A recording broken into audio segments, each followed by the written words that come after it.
სექტემბრის ბოლოსთვის ჩინეთის არმია სრულ მზადყოფნაში არის ტაივანში შეწვისთვის, თუმცა პეკინს ჯერ კიდევ აკლია ერთი მნიშვნელოვანი ელემენტი საომარი მოქმედებების საფუძველი, ანუ კასუს ბელი, რაც მას თავდასხმის გასამართლებლად სჭირდება. ამიტომ ის გადაწყვეტს მის ხელოვნურად შექმნას. 2027 წლის 30 სექტემბერს ჩინეთის სანაპირო დაცვის გემი რუტინული შემოწმების საბაბით კინმენის კუნძულებთან ახლოს ტაივანის სამოქალაქო ბორანზე ასვლას ცდილობს, ხოლო ტაივანის სანაპირო დაცვის კატერი ამაზე შეწინააღმდეგებას ცდილობს. შეტაკება ხანმოკლე, მაგრამ სასიკვდილო სროლაში გადაიზარდა.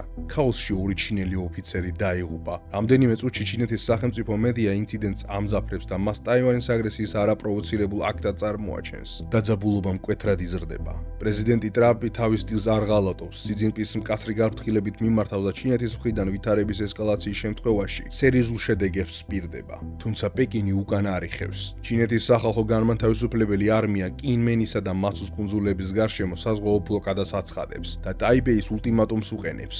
5 დღის ვადაში გადასცეს დამნაშავეები წინააღმდეგ შემთხვევაში გადამწყვეტი ზომების მიღებას დაიწყებს. ტაივანი უარყოფს ულტიმატუმს.